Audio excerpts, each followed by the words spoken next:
ஸ்ரீ கௌமாரிகா காண்டம் 15ஆம் அத்தியாயம். ஆசுரன் தாரகனின் பிறப்பு. வரங்கி கூறினாள், நாதனற்றவளாகவும் ஆதரவற்றவளாகவும் கருதப்பட்டு தேவர்களின் கொடிய தலைவனால் பலமுறை நான் அழிக்கப்பட்டும் தூக்கி எறியப்பட்டும் காயப்படுத்தப்பட்டும் அச்சுறுத்தப்பட்டும் துன்புறுத்தப்பட்டும் உள்ளேன். துயரம் என்னும் கடலின் மறுகரையை காண இயலாதவளாக என் உயிரை மாய்த்து கொள்ளவும் துணிந்தேன். என் மீது உங்களுக்கு சிறிதேனும் கருணை இருந்தால் இந்த கொடிய துயரத்திலிருந்து என்னை காக்கும் ஒரு மகனை எனக்கு அருளுங்கள். இவ்வாறு கூறப்பட்டதும் மிகுந்த துயரமும் மன வருத்தமும் கொண்ட அந்த மாபெரும் தைத்தியன் ஆசுரன் தன் மனதில் இவ்வாறு சிந்தித்தான். அசுர இயல்புகள் மீது எனக்கு விருப்பம் இல்லை என்றாலும் சாஸ்திரங்களின் அடிப்படையில் ஒருவனின் மனைவி அவனது கருணைக்கு உரியவள் என்பதை நான் ஒப்புக்கொள்கிறேன். ஏனெனில் மனைவியை கொண்டவன், அதாவது இல்லறத்தான், தனது சொந்த ஆசிரமத்தில் வாழ்க்கை நிலையின் மூலமாக மற்ற அனைத்து ஆசிரமங்களையும் தாங்கி பிடிக்கிறான். மேலும் படகுகள் மூலம் கடலை கடப்பதைப் போலவே துன்பம் மற்றும் துயரம் என்னும் கடலையும் அவன் கடக்கிறான். மனைவியின் ஆதரவு மற்றும் உதவியுடன் தான் இல்லறத்தார்கள் புலன்கள் என்னும் எதிரிகளை எளிதாக வெல்கிறார்கள். மற்றவர்களை சார்ந்திருப்பவர்களால் வெல்ல முடியாத அந்த எதிரிகளை ஒரு கோட்டை தலைவன் திருடர்களையும் கொள்ளையர்களையும் அடக்கி ஒடுக்குவதைப் போல இவர்கள் வெல்கிறார்கள். இல்லத்தின் தேவதையான மனைவியை அவளது கடமைகளில் பின்பற்றி செயல்பட வேறு யாரும் தகுதியற்றவர்கள். ஒருவன் தன் வாழ்நாள் முழுவதையும் புண்ணிய செயல்களுக்காக அர்ப்பணித்தாலும் கூட மனைவி செய்யும் அளவிற்கான சேவையை வேறு யாராலும் செய்ய இயலாது. மனைவி ஜெயா என்று அழைக்கப்படுகிறாள். ஏனெனில் அவளிடம் கணவன் தன்னைத்தானே மறுபிறப்பு எடுக்கிறான், அதாவது அவளது வயிற்றில் தன் வாரிசாக தோன்றுகிறான். அவள் பாரியை என்று அறியப்படுகிறாள். ஏனெனில் அவளை காப்பாற்றி பராமரிக்க வேண்டியது கணவனின் கடமை. அவளே கிரகம், இல்லம் என்று கூறப்படுகிறாள். எனவே அவளே கிருஹிணி, இல்லத்தை நிர்வகிப்பவள் என்றும் போற்றப்படுகிறாள். அவள் கலத்ரா என்று அழைக்கப்படுகிறாள். ஏனெனில் அவள் உலகியல் வாழ்க்கையின் பாவங்களிலிருந்து காப்பவளாவாள். அத்தகைய அன்பிற்குரிய நபர் மீது கருணை காட்ட யாருக்கு தான் தகுதியில்லை? ஒரு மனிதனுக்கு 3 ஒளிகள், சிறப்புகள் இருக்க வேண்டும் என்று தேவல முனிவர் கூறியுள்ளார். அவை மனைவி, புனிதமான சடங்குகளான தர்மம் மற்றும் கல்வி. இவற்றை மிகுந்த முயற்சியால் அடைய வேண்டும். நான் அவளுடைய கணவன். அந்த வகையில் அவளை துன்பத்திலிருந்தும் வேதனையிலிருந்தும் நான் காப்பாற்றாவிட்டால் சாஸ்திரங்கள் கூறுவது போல நான் சந்தேகத்திற்கிடமின்றி நரகத்தில் வீழ்வேன். என்னாலும் தேவேந்திரனை வெல்ல முடியும். அதன் மூலம் நான் பழிவாங்கும் கடலில் இருந்து விடுபடுவேன். அதன் பின்னர் அவளது விருப்பத்தை நிறைவேற்றுவேன். மிகுந்த வலிமை கொண்ட ஒரு மகனை அவளுக்கு அளிப்பேன். இவ்வாறாக சிந்தித்து கோபத்தால் விழிகள் துடிக்க வஜ்ராங்கன் மகேந்திரன் மீது பழிவாங்கும் நோக்கத்துடன் மீண்டும் ஒரு முறை தவத்தை தொடங்கினான். அவனது கொடூரமான உறுதியை அறிந்த பிரம்மதேவர் திதியின் மகன் இருந்த இடத்திற்கு மீண்டும் விரைந்து வந்தார். அந்த போற்றுதலுக்குரிய இறைவனான பிரம்மதேவர் அவனிடம் இனிய குரலில் கூறினார். பிரம்மதேவர் கூறினார், தைத்தியனே, உணவு உனக்கு அருகிலேயே இருந்தும் ஏன் இத்தகைய கடுமையான விரதத்தை மேற்கொள்கிறாய்? சிறந்த தர்மங்களை கடைபிடிப்பவனே, அதை என்னிடம் கூறுவாய். 1000 ஆண்டுகளாக உணவு தாம் உட்கொள்ளவில்லை. அதனால் கிடைக்கக்கூடிய பயனை நீ துறந்து விட்டாய். உனக்கு கிடைத்த உணவு ஒரு கணத்திற்கு மட்டுமே உரியது. தாமரை போன்ற விழிகளை உடையவனே, கிடைக்காத ஒன்றின் மீதான ஆசையை துறப்பதை விட ஏற்கனவே கிடைத்த ஒன்றை துறப்பதை பெரிதாக கருதப்படுகிறது. பிரம்மதேவர் கூறிய இவ்வார்த்தைகளை செவிமடுத்த தைத்தியன் மரியாதையுடன் கரங்களை கூப்பி கூறினான். தைத்தியன் கூறினான், பிதாமகரே, பாட்டனாரே, என் மனைவிக்காக நான் கடுமையான தவத்தை செய்வேன். தேவர்களின் செருக்கை அடக்கக்கூடிய ஒரு மகனை பெறுவதற்கான முயற்சியில் நான் உறுதியாக இருக்கிறேன். இந்த வார்த்தைகளை செவிமடுத்த 4 முகங்களான திசை முகங்களை கொண்ட தாமரை மலர் போன்ற பிறப்பிடத்தை கொண்ட இறைவனார் உந்தி மலரோன் மகிழ்ச்சி அடைந்து கூறினார். பிரம்மதேவர் கூறினார், அன்பனே, உன் தவம் போதும். மிகுந்த துன்பம் தரும் செயலில் உன்னை ஈடுபடுத்தி கொள்ளாதே. தாரகன் என்ற பெயரில் மிகுந்த வலிமை கொண்ட ஒரு மகன் உனக்கு பிறப்பான்.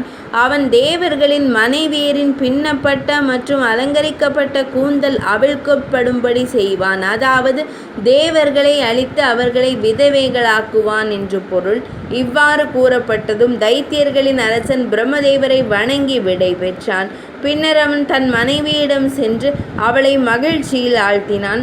தங்கள் நோக்கம் நிறைவேறியதால் மன நிறைவு அடைந்த அந்த தம்பதியினர் பின்னர் தங்கள் ஆசிரமத்திற்கு திரும்பினர். சிறந்த நிறம் கொண்ட வாராங்கி கருவுற்றாள்.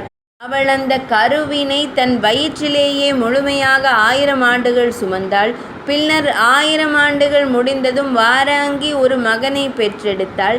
பிற்காலத்தில் அனைத்து உலகங்களையும் அச்சுறுத்தி அந்த மாபெரும் தைத்தியன் பிறந்தபோது பூமி முழுவதும் அதிர்ந்தது. பெருங்கடல்கள் கொந்தளித்து அலை மோதின, மலைகள் குலுங்கின, பயங்கரமான காற்று வீசியது.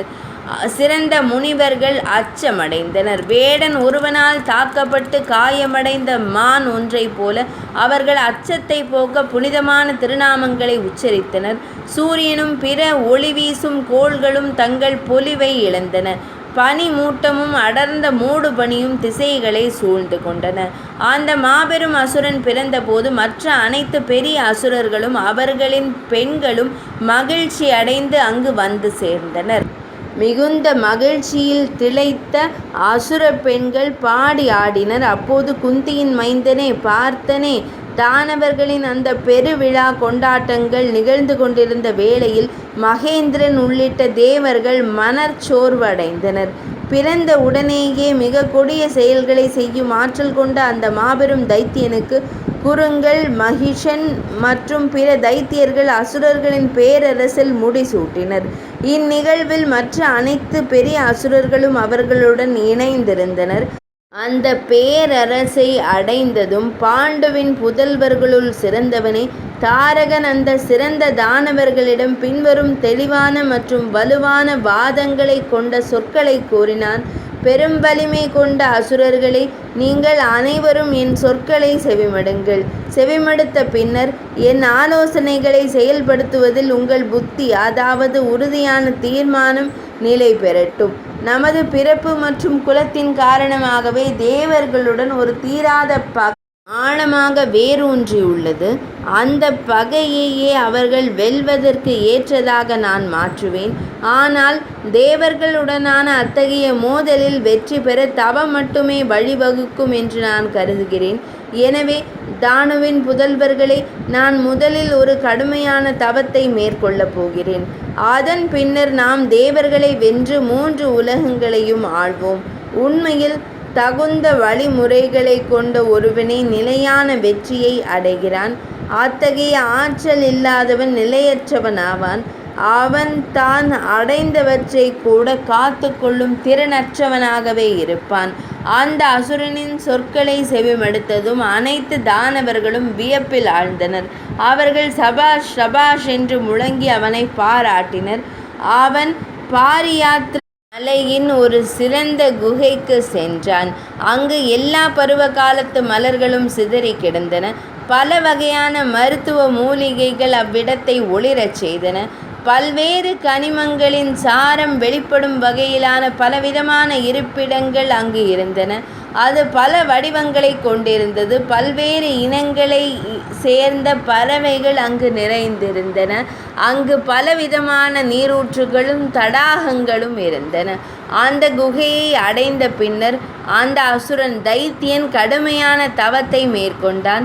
அவன் சிறப்பு வழிபாட்டு முறைகளுடன் கூடிய பசுபதி வழிபாட்டு நெறியில் தீட்சை பெற்றான்.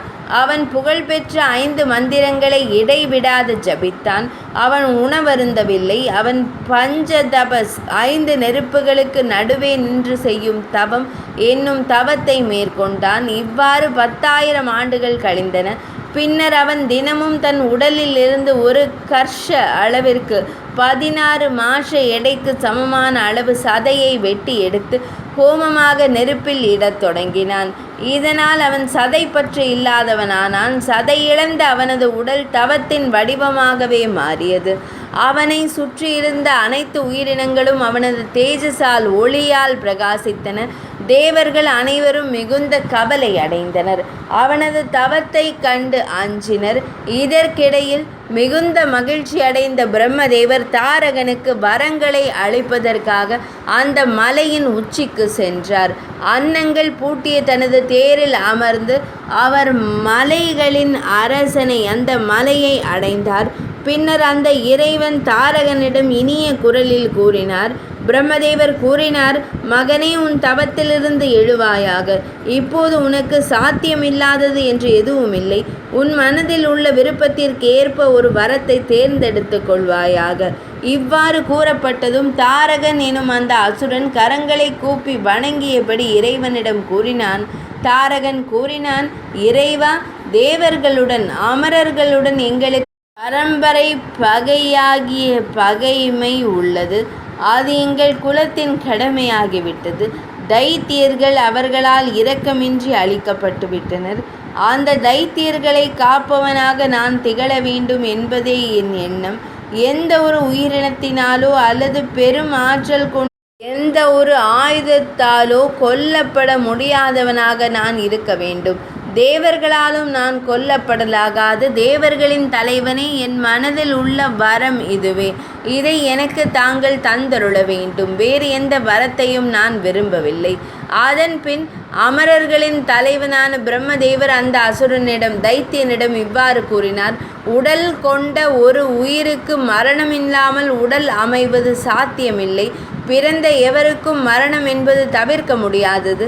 இந்த உண்மை வேதங்களில் குறிப்பிடப்பட்டுள்ளது. இதை உணர்ந்து அச்சம் கொள்ள தேவையில்லாதவாறு உனக்கான வரத்தை தேர்ந்தெடுப்பாயாக. அப்போது அந்த பெரும் அசுரன் 7 நாள் நிரம்பிய ஒரு சிசுவினால் தனக்கு மரணம் ஏற்படலாம் என்று கருதினான். தாரகன் கூறினான், 7 நாள் நிரம்பிய சிறுவனை தவிர வேறு எந்த தேவர்களாலும் நான் கொல்லப்படலாகாது. அவ்வாறு அல்லாமல் வேறு எவராலும் கொல்ல முடியாதவனாக நான் திகழ வேண்டும். தவறான கர்வத்தினால் மயங்கிய அந்த பெரும் அசுரன் பிரம்மதேவரிடம் இத்தகைய மரண முறையையே வரமாக கோரினான். அப்போது பிரம்மதேவர் ஹரனின் சிவனாரின் கட்டளைப்படியே அப்படியே ஆகட்டும் என்று அவனிடம் கூறினார். அந்த இறைவன் ஸ்வர்க்கத்திற்கு சென்றார். அசுரன் தன் இருப்பிடத்திற்கு சென்றான். பழங்கள் நிறைந்த மரத்தை சுற்றி பறவைகள் கூடுவதைப் போல மற்ற முக்கிய அசுரர்கள் அவனை சூழ்ந்து கொண்டனர். திதியின் வழி தோன்றலான தாரகன் பிரம்மதேவர் குறிப்பிட்ட இடமான பெருங்கடலின் வடகரையில் உள்ள அந்த பெரும் ராஜ்யத்தில் நிலை பெற்ற போது, குந்தியின் மைந்தனே, பிருத்தையின் மகனே, அங்குள்ள மரங்கள் அனைத்தும் மிகுந்த பொலிவுடனும் மங்களத்துடனும் மலர்களுடனும் கனிகளுடனும் நிறைந்து விளங்கின. அழகு, கம்பீரம், மன உறுதி, அறிவு மற்றும் தடையற்ற புகழ் ஆகிய அனைத்து சிறப்புகளும், எந்த குறையும் இல்லாத ஒவ்வொரு சிறப்பும் தானவனிடம் இருந்தன. அவன் தன் அங்கங்களில் கருங்கல்லை பூசிக்கொண்டான். அவன் ஒரு பெரிய கிரீடத்தால் அலங்கரிக்கப்பட்டிருந்தான். அழகான கை வளைகள் அவன் கரங்களில் கட்டப்பட்டிருந்தன. அவன் ஒரு பெரிய சிம்மாசனத்தில் அமர்ந்திருந்தான். தேவ கன்னிகள் அவனுக்கு முன் நடனமாடினர். சிறந்த கந்தர்வர்கள் அவனை மகிழ்விக்க பாடினர். சந்திரனும் சூரியனும் ஒளிக்காக பாதையில் வைக்கப்பட்டிருந்தன. மேலும் வாயுதேவன் அவனுக்கு விசிறி வீசுவதற்காக பணியாற்ற வேண்டியிருந்தது. நீண்ட ஆயுளுக்கான கட்டளைகளை உரக்க பிரகடனம் செய்த கிரகங்கள் அவனுக்கு முன்னால் சென்றன அல்லவா?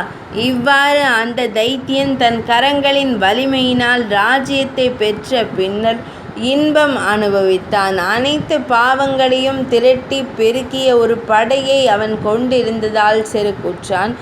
அவன் ஒருமுறை தன் அமைச்சர்களை நோக்கியவாறு கூறினான் பின்வருமாறு. கௌமாரிகா காண்டத்தின் 15ஆம் அத்தியாயம் இனிதே நிறைவடைந்தது.